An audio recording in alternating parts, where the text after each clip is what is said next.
Hey guys, and welcome to Captain Charlemagne's Models. I'm your Captain Charlemagne, so let's head over to the bench and see what we're doing for today's project. Hey guys, and welcome back to the bench. So, it is finally here. After 5 months, 16 episodes, and a whole lot of colorful language, the 1 in 350 battleship USS Texas has finally been finished. Yeah, that was definitely a fun project. So,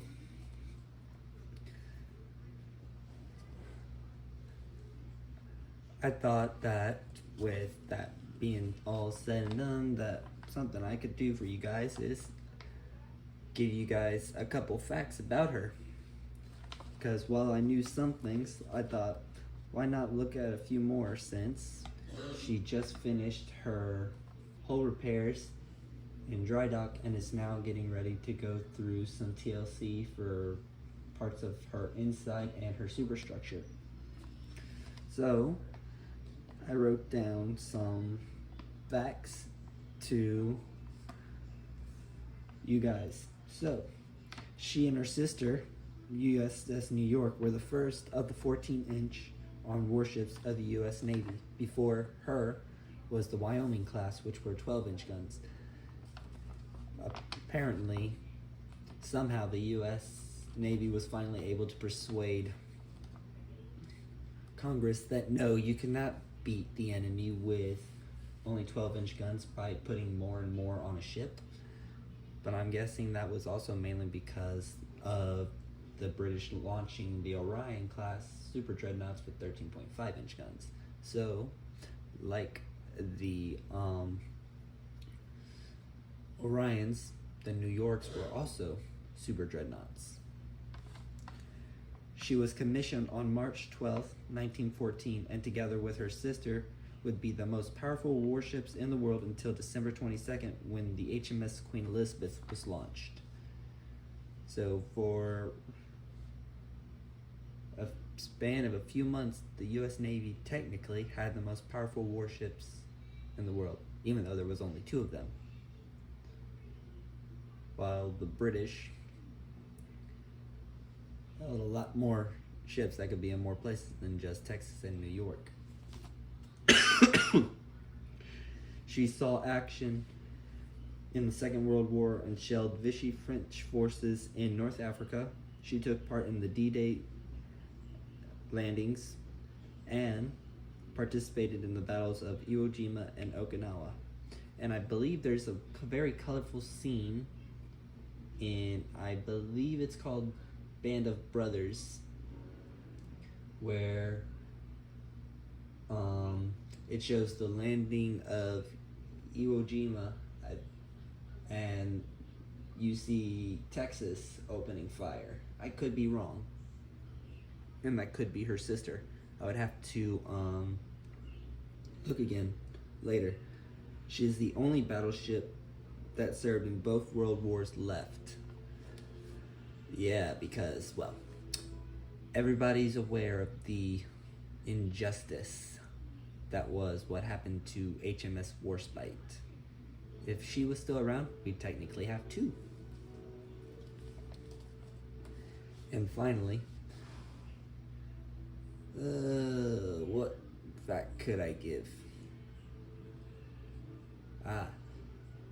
Her first service action was not in World War I, but in occupation of the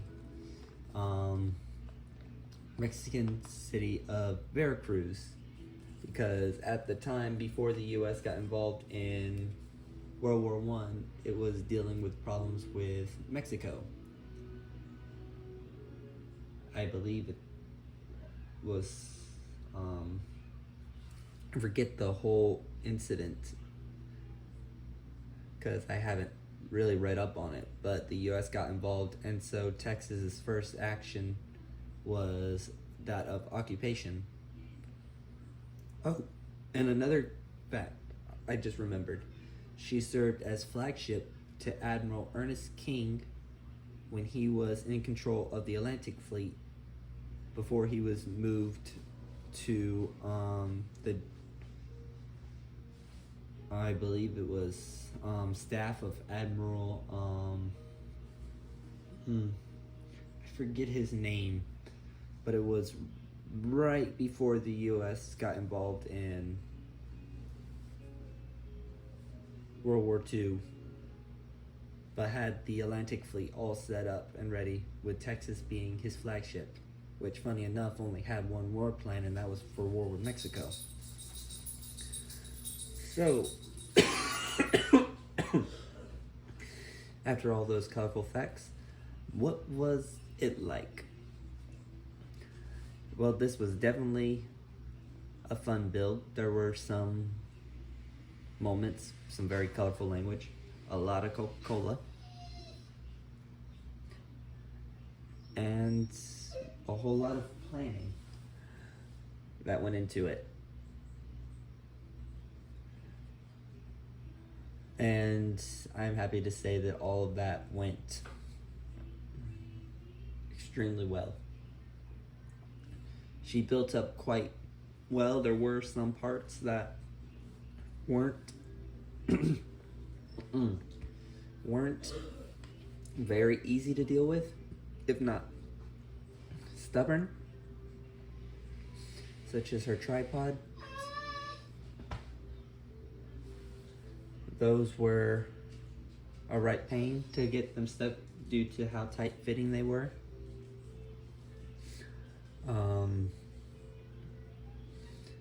Dealing with 1 in 350 sailors was, well, that was a last minute add-on, more or less, but that was probably one of the more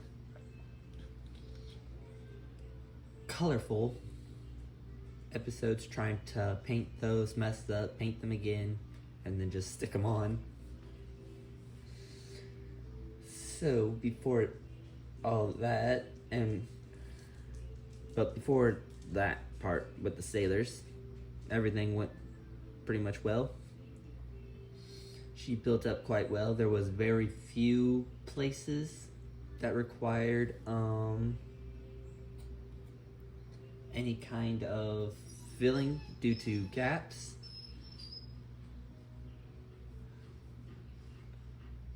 And even the photo etch worked with me, surprisingly. So, a question I got asked on several Facebook groups I'm part of was, "Hey Captain, where did you get the guns?" So the guns, I believe I mentioned before, were 3D printed. So the 40mm and the 20mm are all 3D printed guns, and were from Black Cat models, I believe I said they were. And yeah, they turned out beautifully. Another thing was I got asked what colors I used on the model. So for the model, I used basic Tamiya AS7 neutral Air Force gray. So that would be the Tamiya color for aircraft. And I also used that specific type of Tamiya color, but in AS8 navy blue US Navy, which I'm guessing is normally for US Navy aircraft. And I used the Tamiya Weathermaster for the weather look to the hull. Now, that was the fun thing. Originally, when I had planned this build out, the idea was to build her like new. The whole rusting look of the hull, that was something that was added later on. And the main reason why I decided to go with that look at the time was because I actually had to paint the deck, because the Pontos deck did not want to cooperate with me and did not want to stay down. As such, I wound up having to actually paint the deck. And when it comes to masking very tight corners, I couldn't do it. So what I decided to do was, why not give her a weathered look? Give her paint, but also where it almost seems like the paint's receded due to rust caused by the rust-like look caused by while sailing, salt water, and all that. Like she saw action and hadn't been in dock for a few months. Now, the color was another thing. So what we did, I believe I also mentioned in an earlier episode, was measure 22, which is something you would normally see on models. I think a lot of people do USS Missouri in that particular one. The reason why I did Texas in it was because I came across a picture of her. I don't remember if it was on a Facebook group I was part of or it was at the NavSource site. But there is a picture, I don't know if there's more, but I've seen a picture of USS Texas in this paint scheme. And as soon as I saw that, I'm like, I gotta do that. Because that makes her look unique. Because most of the time you see Texas, she's in that deep blue paint scheme she was in, and I'm pretty sure once she gets out of dry dock that there will be tons of people that are doing what her current paint scheme is. But I just wanted my Texas to look unique, and I must say she most definitely does look unique. Now, the lights.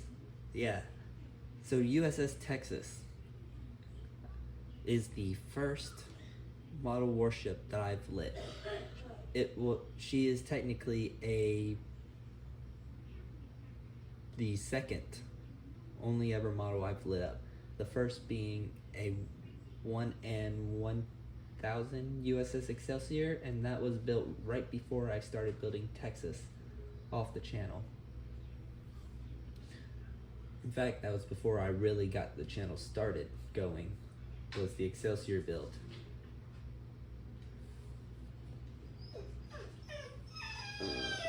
Stop.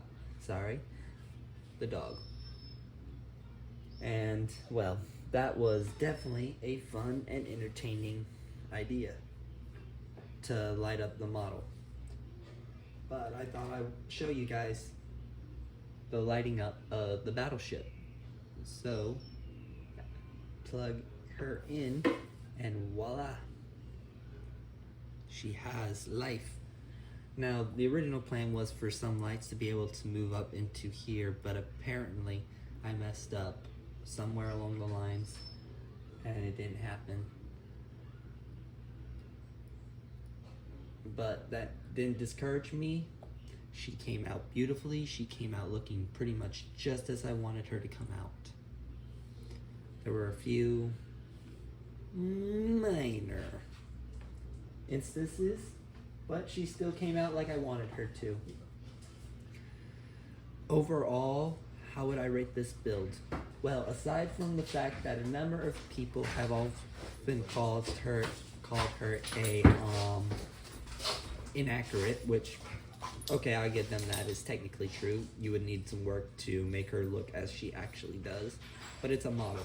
You're never going to get the model to look exactly like the actual warship.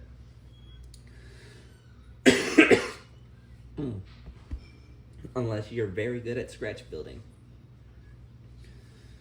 But overall, if I were to rate her on a scale of 1 to 10, 1 being the worst and 10 being the best, and I'm sure other people have different types of rating scales than I do, I would give her well, if I were to rate her without the Pontos, I'd give her a solid 7. But with the Pontos kit added on, I give it a solid 8.5. But one could probably say that's me looking at her through rose-tinted glasses, because along with USS, I'm pretty sure I'm going to have British people cussing me out for saying that, but HMS Warspite are my two favorite battleships. Well, Warspite's my favorite, but they're two of my favorite battleships. And now I am happy to say that I have this beautiful, beautiful lady as part of my fleet. So, what's next? Well, with following on from USS Texas will be the 100 subscriber special that all of you voted for. That being the IMAI 1 and 150 French steam-powered 90-gun ship of the line Napoleon. I would like to thank you guys for joining me today. I would like to say thank you for being here throughout this entire build. It means a lot. It was fun, it was exciting, and was definitely a very interesting experience. So I hope you all have a nice day. I hope you all have a nice week. I hope you take care, and I shall see you all again very soon. This has been Captain Charlemagne, and I'm signing off. Ta-ta, everyone.